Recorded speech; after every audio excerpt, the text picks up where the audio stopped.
দুপুরে কি রান্না করব ভাবতে ভাবতে আমার মাথা নষ্ট। মা কি রান্না করবো আজকে? সেটাই তো ভাবছি আমি। চলো না ভর্তা ভাত খাই। তুমি আজকে ভর্তা ভাত খাবে, আম্মুর জ্বর, তারপরে তুমি ভর্তা খাবে? ঠিক হ্যাঁ। আছে চলো। তো এখানে আমি সিম, বেগুন, আলু এগুলো নিয়ে নিলাম। আর একটা একটা করে আমি ধুয়ে পরিষ্কার করে নিচ্ছি। কারণ আমার মা বলেছে ভর্তা খাবে। আর আমার অনেকদিন ধরে ভর্তা খাইতে ইচ্ছে করতেছিল। তো এখানে আমি সিমগুলো রেডি করে সব সিদ্ধ দিয়ে দিয়েছি। এবং এখানে আমি বেগুনগুলো তৈরি করে নিচ্ছি। ধনিয়া পাতা ছিল খুব বালি। তো আগে ধনিয়া পাতাগুলো ধুয়ে পরে আমি এগুলো বেছে আবার ধুয়ে নিয়েছিলাম।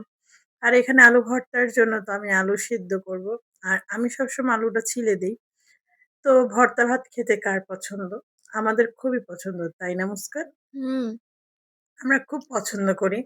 আর যদি শুকনা মরিচের ভর্তা হয় তার কথাই নেই। কিন্তু আসলে শুকনা মরিচের ভর্তাটা আমরা করতে ভুলে গিয়েছিলাম, তাই না? জি।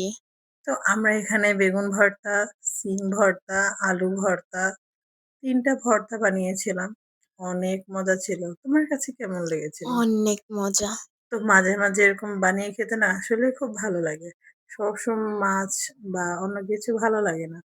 আর আমার কাছে বেগুন ভর্তা আমার খুব প্রিয়। তোমার কাছে? আমার বেগুন ভর্তা ভালো লাগে না, বাট সিম ভর্তা অনেক প্রিয়।